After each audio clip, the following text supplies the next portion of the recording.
دیجیے گا تاکہ اس کا نام و نشان بھی کسی کو نہ ملے۔ وہ ایک نظر ثاقب کو دیکھتے ہوئے مرشد سائے سے بولا تھا، اس کی فکر تم نہ کرو واجد علی، یہ صرف تمہاری بیٹی کو نہیں میرے گاؤں کی عزت کو بھگا کر لے کر جا رہا تھا، اس کا انجام اس کی سوچ سے زیادہ بھیانک ہوگا، تم اپنی بیٹی کو یہاں سے لے کر جاؤ۔ یار مجھے نا یہی نہیں سمجھ آتی کہ جب اللہ تعالیٰ کی طرف سے حکم ہے، ٹھیک ہے نا، تو یہ فضول 2 ٹکے کے لوگ، میں تو 2 ٹکے کے لوگ ہی کہوں گی، ان کا کیا تک بنتا ہے؟ بے شک یہ کہانی ہے لیکن ریالٹی میں بھی ایسے ہوتے ہیں، اگر بیٹی اپنی پسند ظاہر کر دے تو اس کو غیرت کے نام پہ قتل کر دیا جاتا ہے، اور اگر بیٹا کرتا ہے تو کیا؟ صرف یہی چیز لڑکے تو کرتے ہی ہیں، لڑکوں کو تو پسند آ ہی جاتی ہے، کوئی بات نہیں میرے بیٹے کی پسند ہے ٹھیک ہے، اور دوسری سائڈ پہ اگر بیٹی کی پسند ہو تو کیا؟ نہیں، وہ یہ نہیں ہے، اور خود چاہے اس کو لولے لنگڑے مطلب کس بھی بندے کے ساتھ بھیج دو، نشئی ہو، شرابی ہو، جواری ہو، جو بھی ہو، اس کے ساتھ بھیج دو تو سیٹسفائیڈ ہوتے ہیں وہ لوگ کہ ٹھیک ہے یار ہماری عزت بچ گئی، آگے نہیں دیکھتے کہ خیر کیا کہیں، جتنی لمبی بحث ہوگی اتنی یہ بات بڑھتی جائے گی۔ سوری، اب آگے ہم لوگ پڑھتے ہیں۔ وہ غضبناک نظروں سے ثاقب کو دیکھتا وجدان واجد علی سے گویا ہوا تھا، نہیں سائیں نہیں، ایسا نہ کریں، آپ کو اللہ کا واسطہ سائیں ایسا نہ کریں، ہم مر جائیں گے ایک دوسرے کے بنا، سائیں بے رحم نہ بنے، سائیں کسی کی محبت کو یوں برباد نہ کریں، آپ کو اللہ کا واسطہ، وہ چیختے ہوئے فریاد کر رہی تھی جبکہ واجد علی سے گھسیٹتے ہوئے اپنے ساتھ لے کر جا رہا تھا، جبکہ وہ پاگلوں کی طرح پیچھے کی جانب دیکھتے اپنے محبوب سے دور ہو رہی تھی، اس کی چیخ و پکار پورے جنگل میں گونج رہی تھی، لیکن پھر اچانک فضا میں ایک زوردار دھماکہ ہوا جس کے ساتھ ہی جنگل میں عجیب طرح کے جانوروں کی آواز گرانے لگی، نہیں سائیں نہیں، آپ ایسا نہیں کر سکتے، آپ نے ٹھیک نہیں کیا، آپ نے 2 محبت کرنے والوں کو جدا کیا ہے، آپ نے 2 محبت کرنے والوں کو برباد کیا ہے، آپ بھی آباد نہیں ہوں گے، برباد ہوں گے، آپ برباد ہوں گے، آپ بھی کبھی خوش نہیں رہیں گے، آپ کو کبھی سکون نصیب نہیں ہوگا، آپ بھی برباد ہوں گے، سنا آپ نے، آپ کو آپ کی محبت کبھی حاصل نہیں ہوگی سائیں، آپ محبت کو ترسیں گے، آپ کو کبھی آپ کی محبت قبول نہیں کرے گی، آپ محبت کی بھیک مانگیں گے، یہ بد دعا ہے میری۔ وہ چیخ رہی تھی، اس کی تکلیف اور درد سے بھری آواز پورے جنگل میں کے سناٹے میں گونج کر واپس آئی تھی۔ چپ کر بدبخت، کیوں بد دعائیں دے رہی ہے، ان کو اللہ تعالیٰ لمبی حیاتی دے، حکم سائے کو جنہوں نے رات کے اندھیرے میں ہماری عزت کا پاس رکھا، ورنہ تو نے کوئی کسر نہ چھوڑی تھی، واجد علی سے کہتا اس کا بے جان پڑتا وجود اپنے ساتھ گھسیٹتے ہوئے لے کر جانے لگا تھا۔ آج اس کی جو آپ کا پہلا دن، اچھا یہ ماضی تھا، کیا تھا یہ، اچھا پڑھتے ہیں آگے پتہ چلے گا۔ آج اس کی جو آپ کا پہلا دن تھا، وہ جلدی سے گھر میں داخل ہوئی اور اپنی یونیفارم چینج کر کے اپنے کام میں مگن ہو گئی۔ جب اسے دوسری ملازمہ نے آ کر بتایا کہ چھوٹی میم اسے روم میں بلا رہی ہیں، وہ ہاں میں سر ہلاتی تیزی سے روم کی طرف چلی گئی، اور جب سے یہاں کام کر رہی تھی، اس نے ایک چیز بہت زیادہ نوٹ کی تھی کہ چھوٹی میم زیادہ کسی سے بات نہیں کرتی اور نہ ہی بڑی میم انہیں کسی سے بات کرنے دیتی ہے، لیکن وہ جب سے یہاں کام کر رہی تھی نہ جانے کیوں چھوٹی میم اسے بہت زیادہ پریشان اور ڈری سہمی سی لگتی تھی۔ اس نے 1-2 دفعہ ان سے پوچھنے کی کوشش کی کہ آخر ان کے ساتھ مسئلہ کیا ہے، اور انہوں نے بھی اسے اپنی پریشانی کی وجہ بتانے کی کوشش کی تھی، لیکن ہر بار جب بھی وہ اس سے بات کرنے کی کوشش کرتی تو کوئی نہ کوئی آ جاتا اور ان کی بات ادھوری رہ جاتی۔ وہ اتنی زیادہ ڈری ہوئی کیوں تھی یا انہیں کیا مسئلہ تھا وہ جاننا چاہتی تھی، شاید یہ صرف اسے ہی لگتا تھا یا اس کی غلط فہمی تھی، لیکن پھر بھی نہ جانے کیوں اسے یقین تھا کہ چھوٹی میم کے ساتھ کوئی نہ کوئی مسئلہ ضرور ہے، اور وہ مسئلہ ان سے شیئر کرنا چاہتی ہیں۔ اس نے کئی دفعہ اسے اکیلے میں کمرے میں بلایا لیکن وہ کبھی بھی کچھ بھی بتا نہیں سکی، اسے بس یہ پتہ تھا کہ اس گھر میں شادی ہونے والی ہے۔ وہ پچھلے 11 دنوں سے اس گھر میں کام کری تھی، دوسری ملازمہ نے اسے بتایا تھا کہ اگلے کچھ ہی دن میں چھوٹی میم کی شادی ہونے والی ہے کسی انگریز کے ساتھ، لیکن آج صبح ملازمہ نے اسے بتایا کہ کل ہی چھوٹی میم کی شادی ہے، جسے لے کر وہ خود بھی سوچ میں پڑ گئی تھی۔ یس میم، آپ نے مجھے بلایا، وہ مؤدبانہ انداز میں کھڑی ان سے سوال کرنے لگی تھی۔ ہاں نور، پلیز ہیلپ می، پلیز مجھے تمہاری مدد کی ضرورت ہے، اگر تم نے میری مدد نہ کی تو میں بہت بڑے مسئلے میں پھنس جاؤں گی، پلیز انکار مت کرنا، میں بہت زیادہ پریشان ہوں، تم ہی میری مدد کر سکتی ہو۔ اس کے پوچھنے کی دیر تھی کہ چھوٹی میم کی آنکھوں میں آنسو کا ڈھیر لیے اس سے مدد کی التجا کرنے لگی۔ جی میم، کیسی ہیلپ چاہیے آپ کو، کیا مدد چاہیے، میں آپ کی مدد ضرور کروں گی۔ وہ اسے حوصلہ دیتے ہوئے کہنے لگی، یہیں پہ آ کے تو وہ بے بس ہو جاتی تھی، اگر وہ کسی کی بھی مدد کر سکتی تو ضرور کرتی تھی، اور اس کی عادت اسے اکثر بہت بڑے مسائل کا شکار کر دیتی تھی۔ میری موم میری شادی زبردستی کسی سے کروا رہی ہیں اور میں یہ شادی نہیں کرنا چاہتی، میں اس آدمی کو بالکل پسند نہیں کرتی، پلیز میری مدد کرو، میں یہ شادی نہیں کر سکتی، وہ آدمی بہت برا ہے، میں کسی اور کو پسند کرتی ہوں، اور اگر اس شخص سے میری شادی نہ ہوئی تو میں مر جاؤں گی، وہ اور میں کسی اور کی نہیں ہو سکتی، میں اس سے بہت زیادہ محبت کرتی ہوں، وہ شخص میرے جینے کی وجہ ہے، اگر وہ مجھے نہ ملا تو کوئی میری زندگی کا بھی کوئی فائدہ نہیں، پلیز نور، صرف تم ہی میری مدد کر سکتی ہو، اگر تم نے میری مدد نہیں کی تو میری موم زبردستی میری شادی اس آدمی سے کر دیں گی، میں یہاں اور کسی پر اعتبار نہیں کر سکتی کیونکہ ساری ملازمائیں میری موم کو بتا دیں گی، میں صرف تم پر یقین کر سکتی ہوں، اسی لیے تمہیں یہ سب بتا رہی ہوں۔ میڈم، میں آپ کی بات کو سمجھ رہی ہوں، لیکن اس معاملے میں آپ کی کیا مدد کر سکتی ہوں؟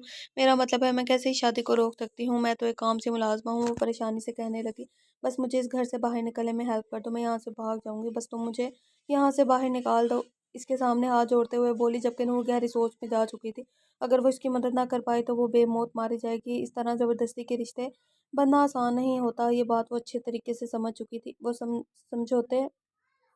وہ سمجھوتے پر کسی کی زندگی برباد نہیں ہوتے نہیں دیکھ سکتی تھی، اگر آج اس لڑکی کی شادی اس آدمی کے ساتھ زبردستی کروا دی جاتی تو شاید کچھ عرصے کے بعد وہ دونوں الگ ہو جاتے، لیکن اگر ان دونوں کی کوئی اولاد ہوتی تو وہ برباد ہو جاتی، بالکل اسی کی طرح، اور وہ اپنی جیسی زندگی کسی اور کو گزارتے ہوئے نہیں دیکھنا چاہتی تھی۔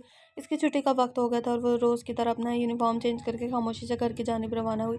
روز کی طرح آج نہ جانے کیوں اس نے واچ مین کو گڈ بائے نہیں بولا تو وہ کافی پریشان ہوا، کیونکہ وہ جب سے یہاں کے کام کر رہی تھی اسے صبح آتے ہوئے سلام بھی کرتی تھی اور گڈ بائے اور اللہ حافظ بول کر جاتی تھی، جو کہ اب واچ مین کی بھی عادت بن چکا تھا۔ یہ ہستی مسکراتی لڑکی اسے بھی بےحد پسند تھی۔ ارے نور، آج تم نے مجھے بائے نہیں بولا؟ واچ مین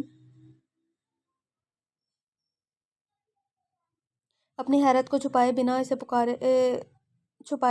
پکار بیٹھا، شاید آج میڈم نے اسے ڈانٹ دیا ہوگا۔ واچ مین کی اچانک پکار پر وہ گھبرا کر پیچھے کی طرف مڑی، لیکن یہ کیا؟ یہ تو نور نہیں تھی، یہ تو نور ہی نہیں تھی، بلکہ یہ تو چھوٹی میم۔ واچ مین کے لیے ایک جھٹکا کافی تھا، وہ حیرانگی سے اپنی مالکن کو وہاں سے بھاگتے ہوئے دیکھ رہا تھا، جس کے ساتھ ہی اس نے شور مچانا شروع کر دیا۔ باہر شور کی آواز سن کر وہ تیزی سے باہر نکلنے کا راستہ ڈھونڈنے لگی، اس وقت اس کمرے میں سوائے اس کھڑکی کے اور کچھ نہیں تھا۔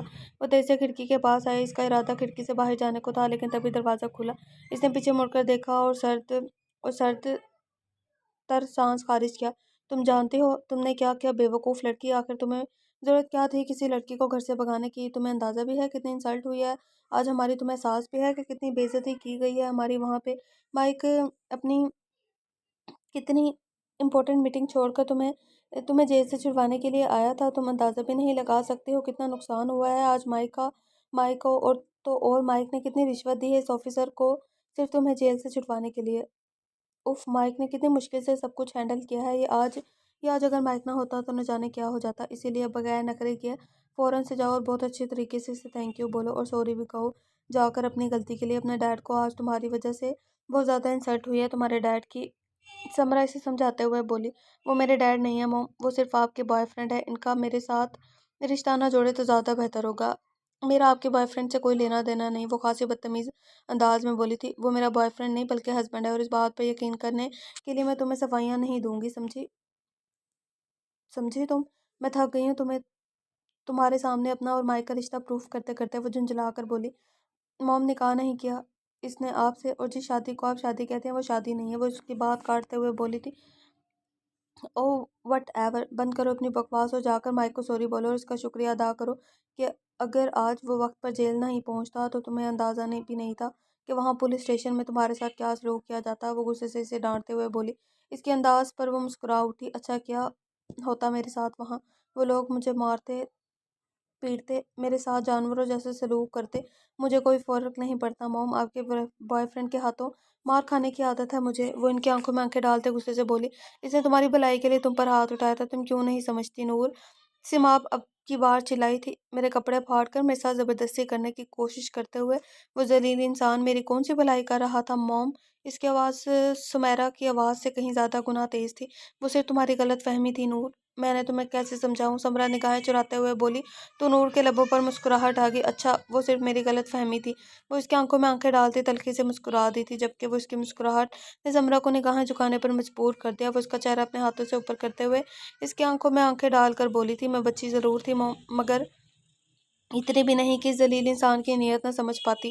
میں بہت اچھے طریقے سے جانتی ہوں وہ آدمی میرے ساتھ کیا کرنے کی کوشش کر رہا تھا، اور یہ بھی کہ اس آدمی نے آپ سے ہی شادی والا ڈرامہ کیوں کیا۔ لیکن آپ کو عادت ہو گئی ہے بار بار میرے منہ سے اس آدمی کی حقیقت جاننے کی، تو پھر سنیے۔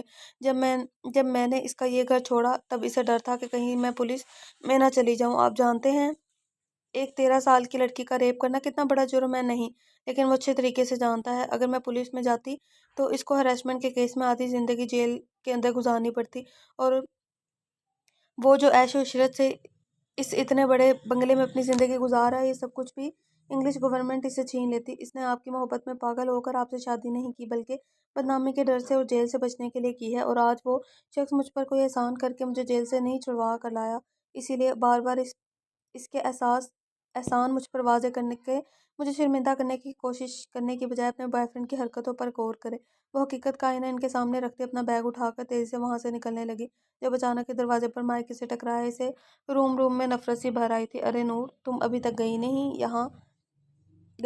یہاں سے؟ مجھے تو لگا تھا تم جا چکی ہو۔ خیر، اچھا کیا تم ابھی تک نہیں گئی۔ چلو آؤ مل کر پوری فیملی ڈنر کرتے ہیں۔ وہ خوشگوار لہجے میں انگلش میں اسے دیکھتے ہوئے بولا، مجھے کوئی شوق نہیں آپ کے ساتھ ڈنر کرنے کا، میں اپنی فیملی کا حصہ نہیں ہوں۔ وہ کھا جانے والی نظروں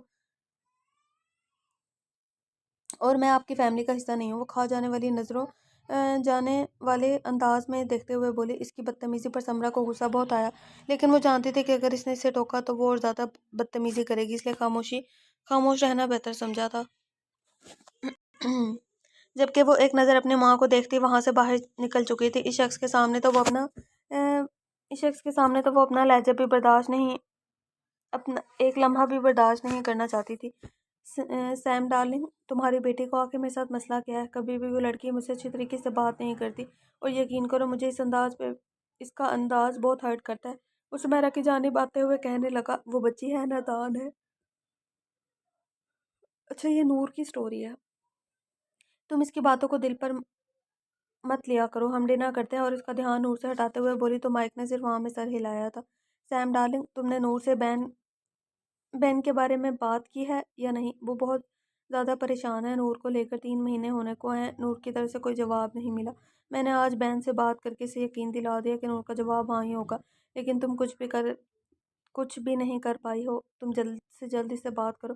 تم جانتی ہو میرا بھانجا کتنا اچھا ہے، وہ تمہاری بیٹی سے شادی کرنا چاہتا ہے، اور میرا نہیں خیال کہ اسے شادی پر کوئی اعتراض ہوگا۔ وہ صرف ڈیٹ کے لیے ہی منع کر رہی ہے نا؟ تو مسلمان کا یہ بہت بڑا پرابلم ہے کہ پہلے شادی کرو پھر بات آگے بڑھے گی، بعد میں اگر انڈرسٹینڈنگ نہ ہوئی تو میں کہتا ہوں شادی کا فائدہ ہی کیا ہے؟ لیکن بین تمہاری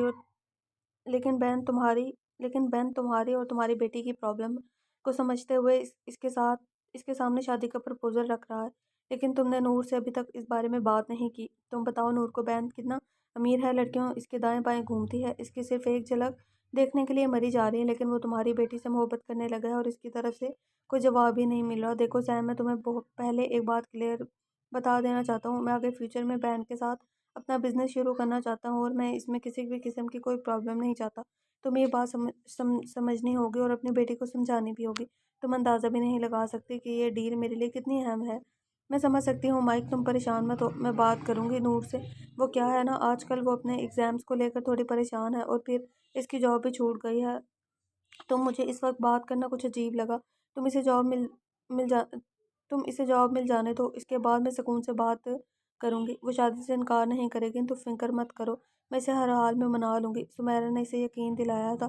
ٹھیک ہے، سمرا ہے شاید، یہ سمیرا نہیں ہے، سمرا۔ ٹھیک ہے، میں انتظار کرنے کے لیے تیار ہوں، لیکن مجھے جواب ہاں میں چاہیے۔ یہ بات تم اچھی طرح سے اپنے دماغ میں بٹھا لو، میں اس ڈیل کو کسی بھی طریقے سے ہاتھ سے جانے نہیں دے سکتا، اس پر کسی قسم کا کوئی رسک لینے کو تیار نہیں ہوں۔ سیم، وہ اسے بے حد سختی سے کہہ رہا تھا، یقیناً یہ ڈیل اس کے لیے بے حد اہم تھی۔ بین اس کا بھانجا تھا، جو کہ پیسے اور رتبے کے معاملے میں اس سے بہت آگے تھا، اور اب وہ اس کے ساتھ مل کر بزنس شروع کرنا چاہتا تھا تاکہ بین کی عقل اور اس کے پیسے سے اس کا بزنس بھی اس کے لیول کی ترقی کر سکے۔ خدا را منہ بس کر دیں، میں آپ کو 1000 بار بتا چکی ہوں، مجھے اس بین اور اس کے پیسے میں کوئی انٹرسٹ نہیں۔ میں اپنے میں اپنے پیروں پر کھڑی ہو سکتی ہوں۔ مجھے نہیں چاہیے حرام کے پیسے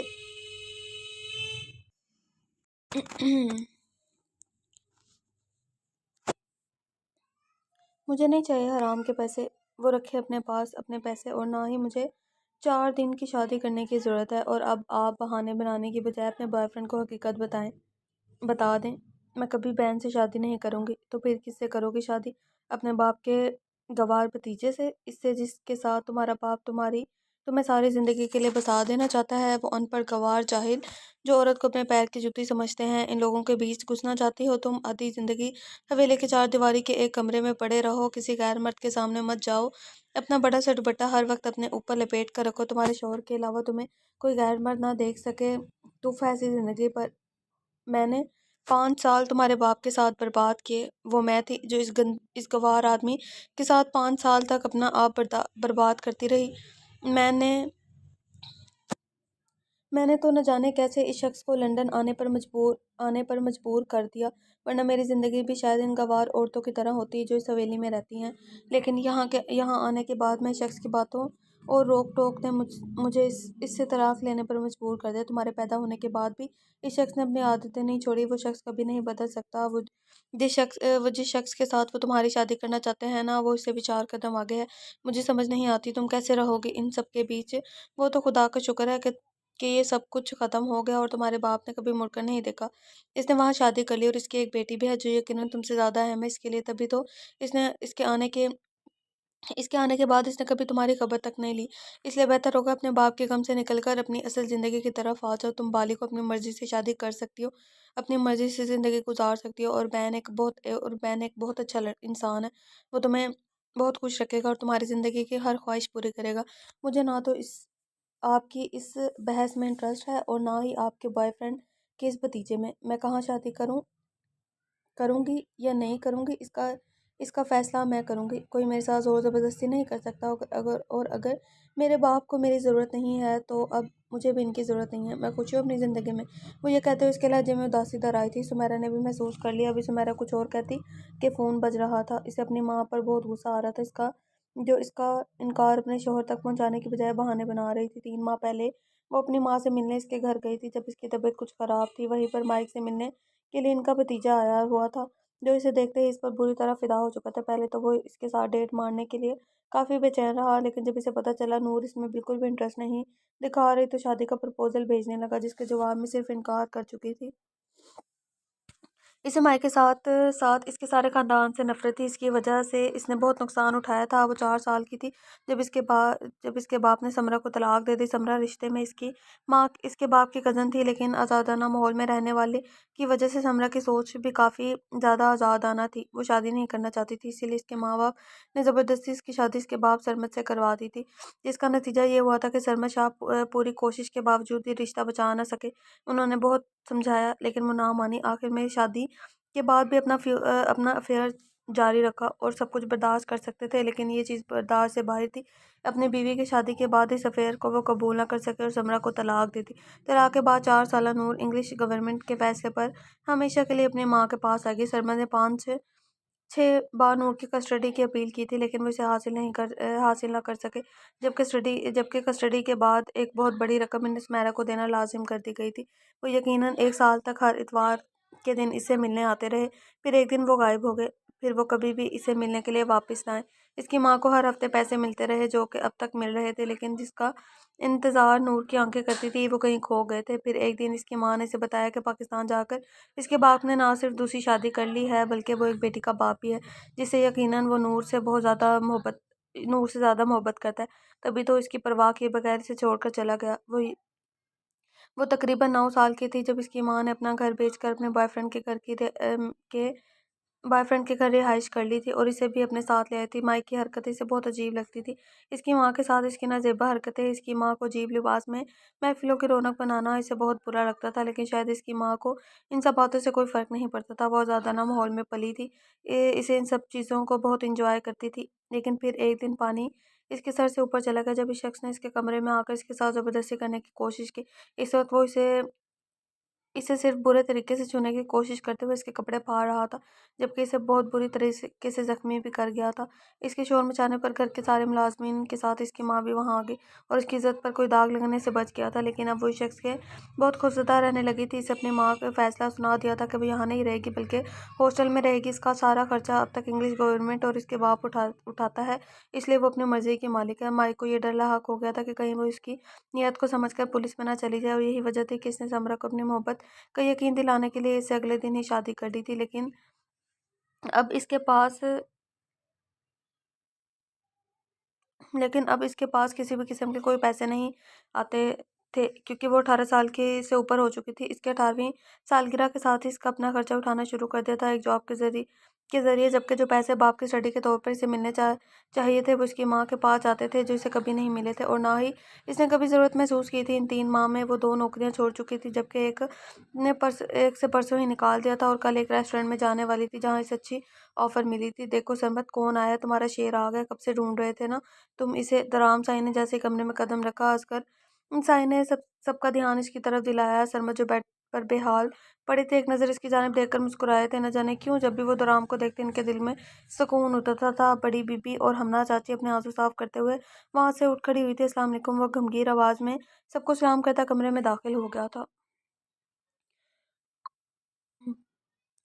چچا سائی، کیسے ہیں آپ؟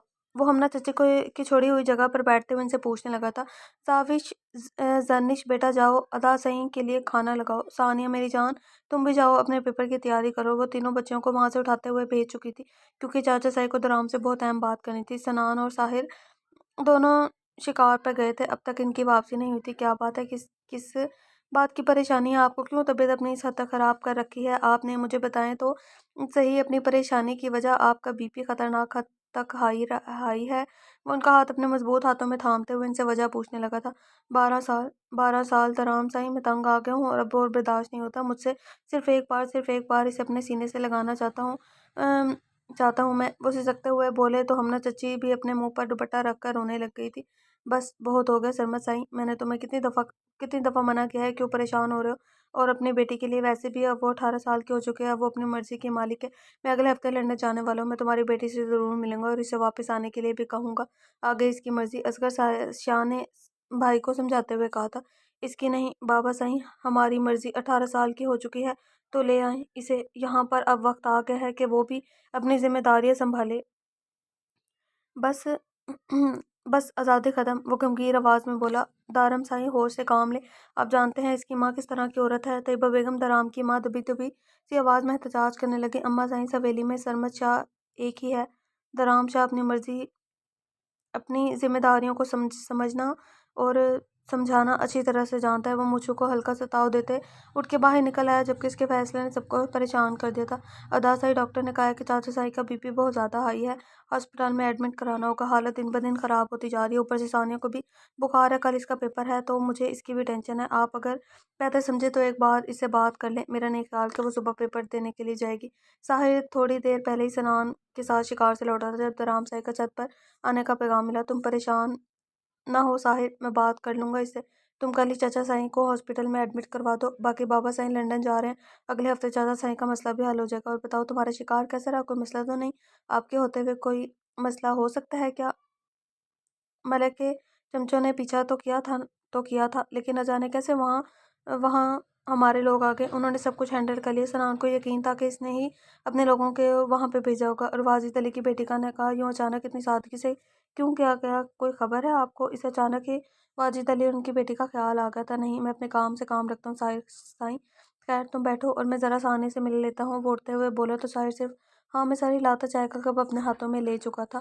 چاچا سائی نور سے ملنا چاہتے ہیں، بلکہ وہ عورت انہیں اس کی شکل بھی نہیں دکھانا چاہتی تھی۔ 14 سال پہلے بھی اس نے بہت گیم کھیلی تھی۔ اس نے بہت ہوشیاری سے نور کی اسٹڈی نہ صرف اپنے نام کروا لی تھی بلکہ وہ اس کا سارا خرچہ بھی خود ہی اٹھانے لگے، لیکن اتنی صفائی سے اس عورت نے یہ حق بھی چھین لیا۔ 15 سال سے ان کی بیٹی کی شکل تک نہیں دیکھ پائے تھے۔ ثانیہ نے الگ رو رو کر بری حالت کر لی تھی۔ کل سے اس کے ایگزام شروع ہو رہے تھے اور وہ چاہتا تھا کہ وہ ایگزام ضرور دے۔ وہ کمرے میں دستک دیتے ہوئے اندر داخل ہوئی۔ یہ ناول کچھ زیادہ ہی بڑا ہے یار۔ جب بڑے ناولز ہوتے ہیں نا اور اتنا زیادہ زیادہ زیادہ زیادہ لکھا ہوا ہوتا ہے تو مجھے نا انزائٹی ہونے لگ جاتی ہے کہ ہائے اللہ اتنے سارا ریڈ آؤٹ کرنا پڑے گا. خیر چلیں کوئی بات نہیں، آپ لوگوں کے لیے کچھ بھی. اب ہم کہاں تھے؟ وہ کمرے میں دستک دیتے ہوئے اندر داخل ہوا تو دیکھا سامنے بیڈ پر روتی ہوئی ثانیہ کے ساتھ زاوش اور زرنش بیٹھی سے حوصلہ دے رہی تھی. جبکہ ثانیہ آئینے کے سامنے کھڑی تھی، اسے دیکھتے ہی زاوش اور زرنش نے اپنے سر پر دوپٹہ ٹھیک کیا اور اٹھ کر کھڑی ہو گئی تھی. ثنا آئینے کے سامنے سوری مجھے ثانیہ سے بہت ضروری بات کرنی ہے، تم سب جاؤ یہاں سے، وہ حاکمانہ انداز میں بولا تو وہ دونوں سر ہلاتی باہر کی. جبکہ ثنا ابھی تک کھڑی سے دیکھ رہی تھی. میں تو ثانیہ کو سمجھانے آئی تھی کہ پریشان نہ ہو، انشاءاللہ سب کچھ ٹھیک ہو جائے گا، اور مجھے اب چچا سائی کی طبیعت بھی کافی بہتر لگ رہی ہے، اگر اللہ نے چاہا تو وہ بہت جلد صحت یاب ہو جائیں گے. اب عمر ہو گئی تو طبیعت تو خراب ہوتی رہے گی. وہ اس کی جانب دیکھتے ہوئے بولی جاؤ یہاں سے باہر. وہ اس کی بات کاٹتے ہوئے سخت لہجے میں بولا تو ثنا نے ایک نظر ثانیہ کی طرف دیکھا اور کمرے سے باہر نکل گئی. اس کا سخت لہجہ اسے ہمیشہ بہت کچھ باور کروا جاتا تھا. اس کے جاتے ہی وہ ثانیہ کی طرف دیکھتا اسے مخاطب ہوا کہ کل سے تمہارے ایگزام شروع ہو جانے والے ہیں، میری خواہش ہے کہ تم 8ویں جماعت میں پہلی پوزیشن حاصل کر کے میڈیکل شروع کرو. اب تم 8ویں؟ ہاں 8ویں ہے. اب تم بتاؤ کیا تم میری اس خواہش کو پورا کرو گی؟ وہ بات کو گھمانے کا عادی نہیں تھا، جو اس کے دل میں چلتا تھا وہ سامنے بیان کر دیتا تھا، جس طرح اس وقت کر رہا تھا. ادا سائیں بابا سائیں کو کچھ ہو گیا تو نہیں، وہ اپنے آنسوں سے روک نہیں پائی تھی. چچا سائی کو کچھ نہیں ہوگا گڑیا، تم بالکل بے فکر ہو کر اپنے پیپر کی تیاری کرو.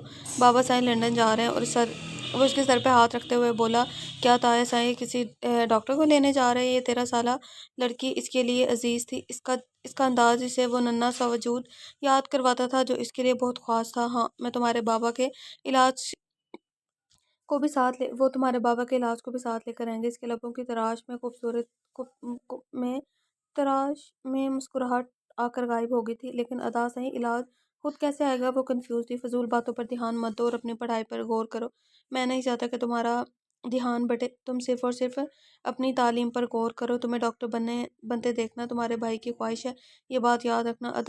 اپنے ادا سائیں کی ہر خواہش پوری کرنا تمہارا فرض ہے. وہ سختی سے کہتے کمرے سے نکل گیا، جبکہ ثانیہ صرف جلدی سے ہاں میں سر ہلا گئی. دارام سائی کو سمجھ کم لوگوں کو ہی آتی تھی. وہ کب نرمی سے بات کرتا اور کب اس کا لہجہ سخت ہو جاتا اس گھر کے اندر کوئی نہیں سمجھ پاتا تھا. دارام سائیں یہ لیں آپ کی چائے، میں اپنے ہاتھوں سے بنا کر لائی ہوں. وہ چائے کا کپ میز پر رکھتے ہوئے بولی تو دارام نے پلٹ کر اسے دیکھا. میں نے تم سے تو چائے کا نہیں بولا تھا. اس کا لہجہ سخت تھا. جی ہاں آپ نے خان سامہ کو بولا تھا، لیکن میں لے کر آئی، کیا فرق پڑتا ہے وہ لائے یا میں لاؤں، اور ویسے بھی یہ تو میرا فرض ہے. وہ مسکرا کر بولی یہ تمہارا فرض نہیں ہے لڑکی، ایک کنواری لڑکی کے تمام حقوق و فرائض اس کے والدین تک محدود رہنے دو تو بہتر ہوگا. آئندہ میرا کوئی بھی کام کرنے سے پہلے یہ بات یاد رکھنا. لے جاؤ یہ چائے یہاں سے، اور جسے میں نے کہا تھا اسے میرے پاس بھیجو. وہ ٹھنڈے ٹھار لہجے میں گویا ہوا کیوں دارام سائی، کیوں کرتے ہیں آپ میرے ساتھ ایسا؟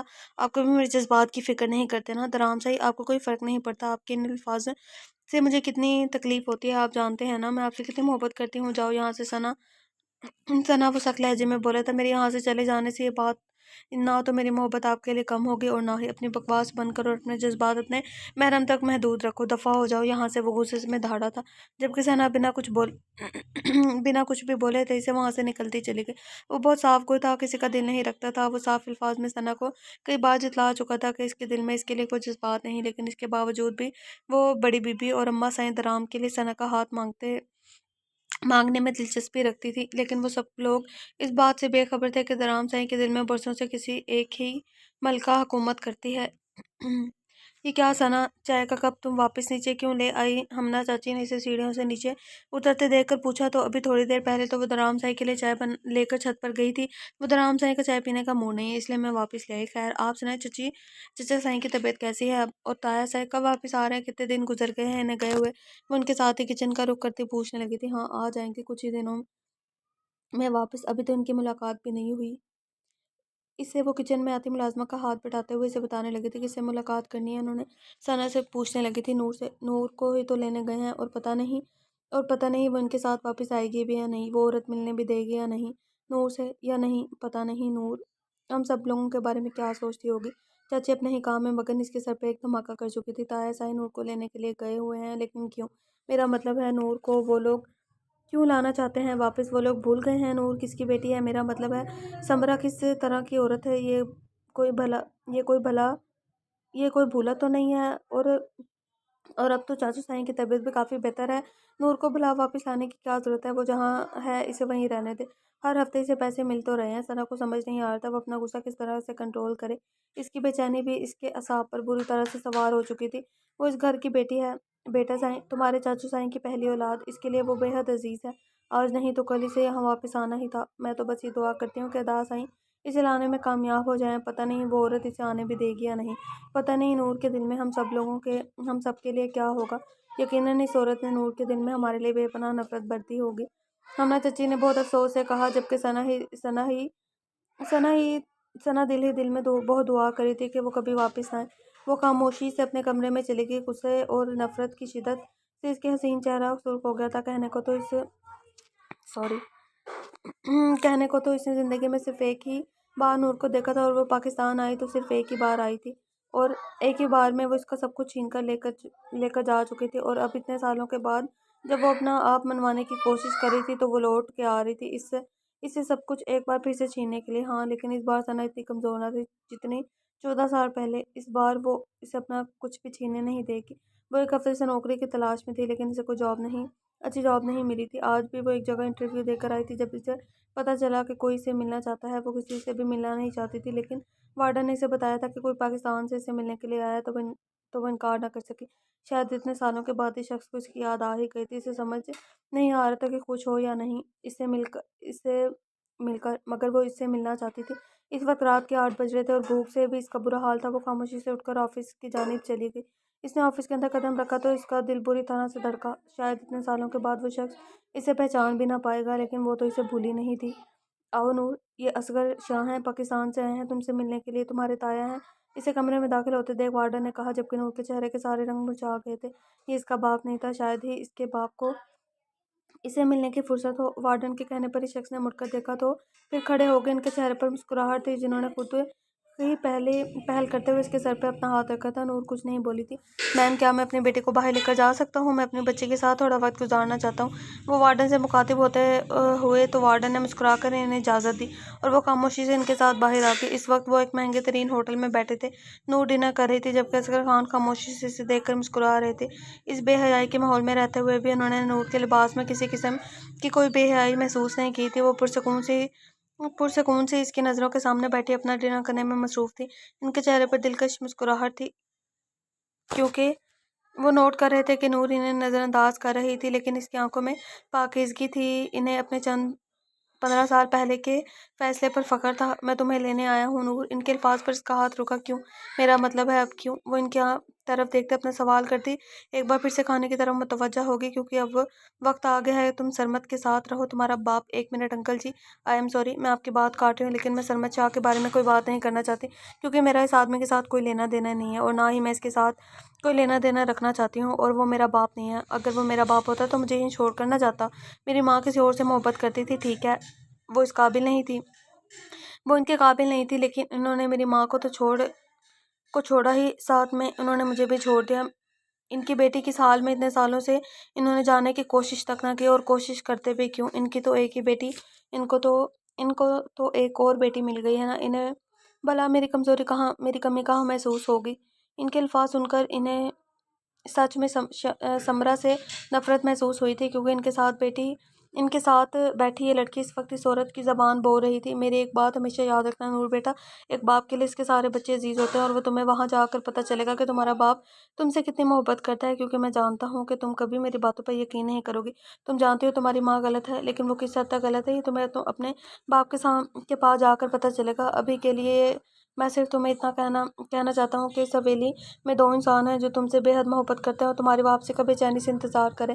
ایک تمہارا باپ اور دوسرا تمہارا شو۔ اگر میرے بابا کو مجھ سے محبت ہوتی نا انکل جی، تو وہ مجھے خود لینے آتے، آپ کو نہ بھیجتے مجھے لینے کے لیے۔ وہ ان کی بات کاٹتے ہوئے بولی، اگر اس کی حالت ہوتی تو وہ خود آتا بیٹا سائیں، ان کی ہیلتھ کنڈیشن سفر کی اجازت نہیں دیتی، وہ بیمار ہے، اب یہ وہم پال بیٹھا ہے پال بیٹھے ہیں کہ اب وہ زندہ نہیں بچے گی۔ ان کا کہنا ہے کہ مرنے سے پہلے تم سے ملنا چاہتے ہیں، جس کی وجہ سے میں تمہیں لینے آیا ہوں۔ تمہاری ماں کو بتائے بنا میں بہت مشکل سے تم تک پہنچا۔ اگر وہ عورت جان جاتی تو شاید وہ تمہیں مجھ سے ملنے بھی نہ دیتی۔ اور وہ اپنی بات کر کے پھر ایک بار اس کی طرف دیکھنے لگے تھے۔ تم کچھ اور کھاؤ گی؟ شاید تم نے ڈنر نہیں کیا۔ اس کے انداز سے وہ اندازہ لگا چکے تھے کہ اسے بہت بھوک لگی ہے۔ ڈنر؟ وہ ہنسی۔ میں نے کل دوپہر میں اپنی فرینڈ کے ساتھ ہلکا پھلکا سا لنچ کیا تھا۔ میرے پاس اتنے پیسے نہیں کہ میں آج رات کا کھانا کھاتی، اور سچ میں مجھے اس وقت بہت زیادہ بھوک لگی ہے۔ تھینک یو، آپ نے مجھے کھانا کھلایا، ورنہ آج مجھے پھر بھوکا سونا پڑتا، اور پتہ نہیں پھر کل بھی نوکری ملتی یا نہیں۔ وہ ہاتھ صاف کرتے ہوئے بنا شرمندہ ہوئے بولی تھی۔ اس کی بات پر اصغر شاہ کو جھٹکا لگا۔ ان کی بھتیجی کل سے بھوکی تھی جبکہ ان کی خاموشی پر وہ مسکرا رہی تھی۔ حیران مت ہو انکل جی، مجھے عادت ہے بھوکے سونے کی۔ میرے پاس پیسے نہیں ہوتے یا کم ہوتے ہیں۔ میں اسی ہوٹل میں رہتی ہوں، پتہ نہیں اس بار میں ہوٹل کا رینٹ بھی دے پاؤں گی یا نہیں۔ میرے پاس کوئی پاسپورٹ وغیرہ بھی نہیں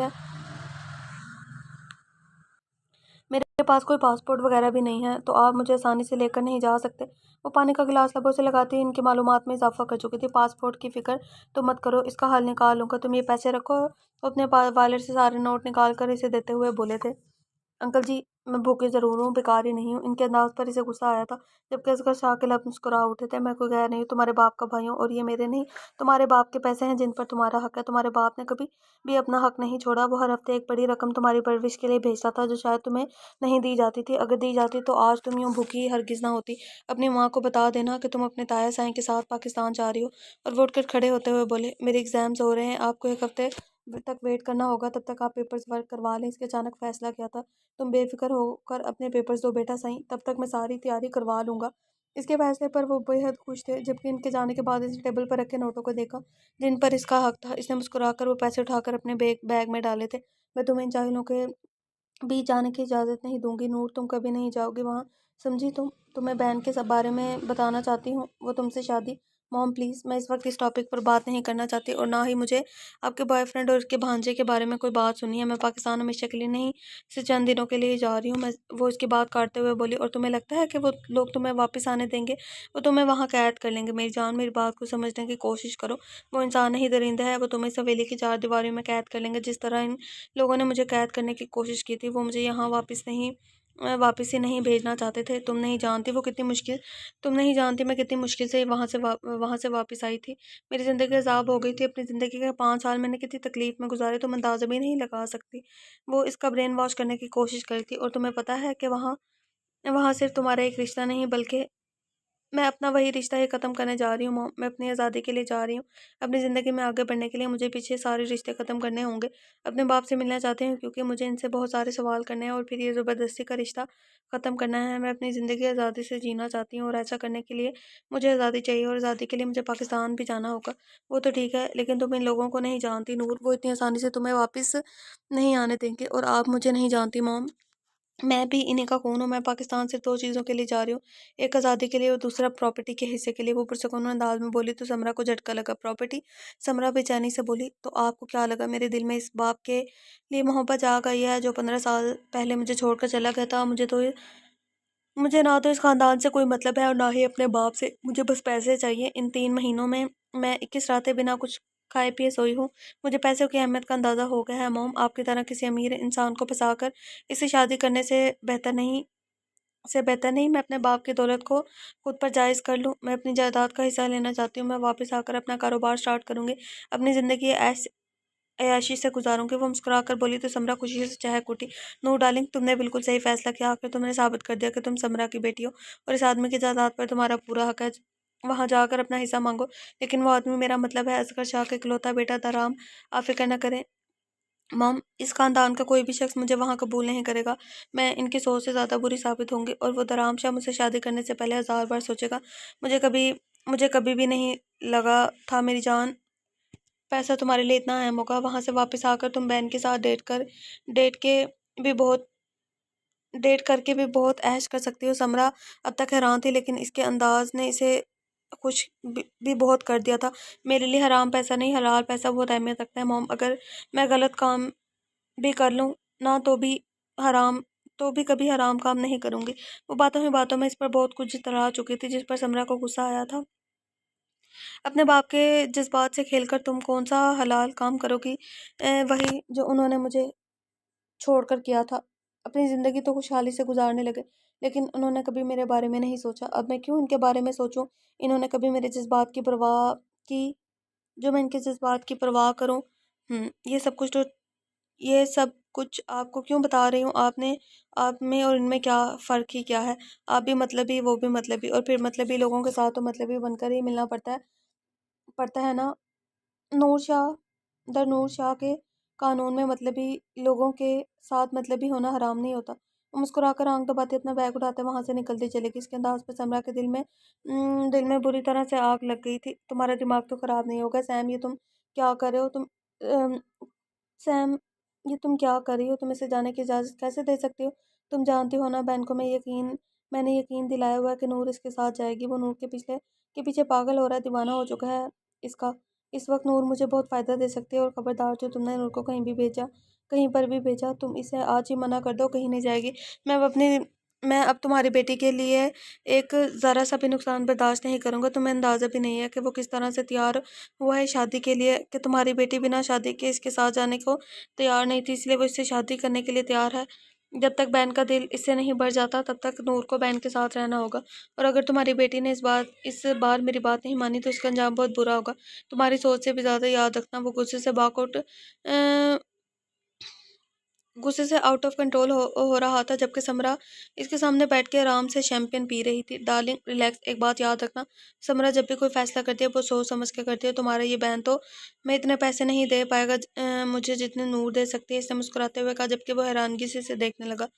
میں جانتی ہوں تمہیں میری بات پہ یقین نہیں آئے گا، لیکن ذرا سوچو، نور کا باپ اسے ایک ہفتے کے اتنے پیسے بھیجتا ہے تو وہ ہر روز ڈیزائنر ڈریس، شوز پہننے کے ساتھ اپنی ہر خواہش پوری کر سکتی ہے۔ تو سوچو اس کا باپ اسے جائیداد کے حصے میں کتنی دولت دے گا، تمہارے بہن کی دولت سے 100 گنا زیادہ۔ اب تم فیصلہ کرو، تمہیں زیادہ چاہیے یا پھر وہ جو تمہارا بھانجا بہن تمہیں دے گا؟ لبوں پر مسکراہٹ سجائے سے سوال کری تھی، کیا تم سچ کہہ رہے ہو؟ کیا وہ سچ میں اتنا دولت مند ہے؟ اگر ہاں تو تم نے کیوں اسے چھوڑا؟ میرا مطلب ہے اگر وہ اتنا امیر تھا تو تم نے اسے کیوں چھوڑ دیا؟ اسے طلاق کیوں لے لی؟ اور اگر تم نے اسے طلاق لے بھی لی تھی تو بھی تمہارا بھی جائیداد میں کوئی نہ کوئی حصہ تھا نا، آخر وہ تمہارے تایا کا بیٹا تھا۔ مائک نے اسے دیکھتے ہوئے پوچھا، اسے کبھی بھی نہیں لگا تھا کہ یہ اتنی زیادہ امیر ہوگی؟ کیوں؟ کیونکہ میں تم سے محبت کرتی تھی، اور تمہارے پیار میں پاگل ہو کر میں نے اس شخص کے ساتھ ساتھ اپنے باپ کی ساری دولت بھی ٹھکرا دی۔ طلاق کے بعد ان لوگوں نے مجھے اپنی جائیداد سے آگاہ کر دیا، اور وہ گھر جو حق مہر کے طور پر مجھے ملا تھا وہ بھی بیچ کر میں تمہارے پاس آ گئی۔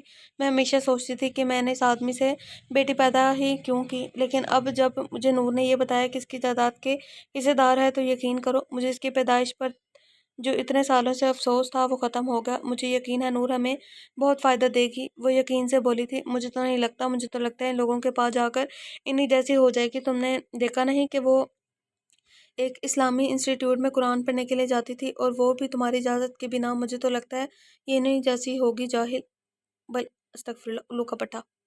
جبکہ مجھے تو لگتا ہے کہ تمہاری بیٹی تمہیں بیوقوف بنا رہی ہے۔ وہاں جا کر یہ بدل جائے گی، اور ویسے بھی وہاں وہ تمہارے شوہر کے بھائی کا بیٹا۔ مائک نے بہت سوچ سمجھ کر کہا تھا، نو ڈارلنگ، ایسا نہیں ہوگا، وہ میری بیٹی ہے، اور جس طرح سے میں نے ان لوگوں کی تصویر اس کے سامنے رکھی ہے نا، وہ کبھی بھی ان لوگوں میں دلچسپی نہیں لے گی، اور میری بات اور میری ایک بات کو بہت اچھے طریقے سے سمجھتی ہے۔ وہ جانتی ہے کہ وہ لوگ جاہل ہیں۔ میری بیٹی آزاد ماحول میں رہتی ہے، اسے وہ حویلی کی قید ہرگز پسند نہیں آئے گی، اور اپنی جیسی لڑکیوں کا وہ حال دیکھ کر اسے اسی دن واپس آنے کا فیصلہ کر لے گی۔ اور وہ میری بیٹی ہے، فکر مت کرو، اسے وہاں کوئی پیار نہیں کرے گا۔ وہ یہاں سے سرمد شاہ کی بیٹی بن کر تو جائے گی، لیکن وہاں رہے گی سمرا کی بیٹی بن کر، اور یقین کرو کسی کو سمرا سے محبت نہیں ہے، اور نہ ہی کوئی سمرا کی بیٹی سے محبت کرے گا۔ اگر ایسا ہے سیم ڈارلنگ، تو تم مجھے اسے جانے کی اجازت دے کر تم نے بہت اچھا کیا۔ میں تب تک بہن کو کنٹرول کر لوں گا، کیونکہ بہن کا آفس میں ہاتھ سے جانے نہیں دے سکتا۔ بہن نے مجھ سے وعدہ کیا ہے کہ اگر نور کی شادی اس سے ہوگی تو وہ اپنا گھر اور آفس میرے نام کر دے گا، اور یہاں سے ہمیشہ ہمیشہ کے لیے آسٹریلیا شفٹ ہو جائے گا۔ وہ کیا ہے ڈارلنگ، پیسہ جہاں سے بھی آئے اچھا لگتا ہے۔ وہ کہکا لگا کر اپنا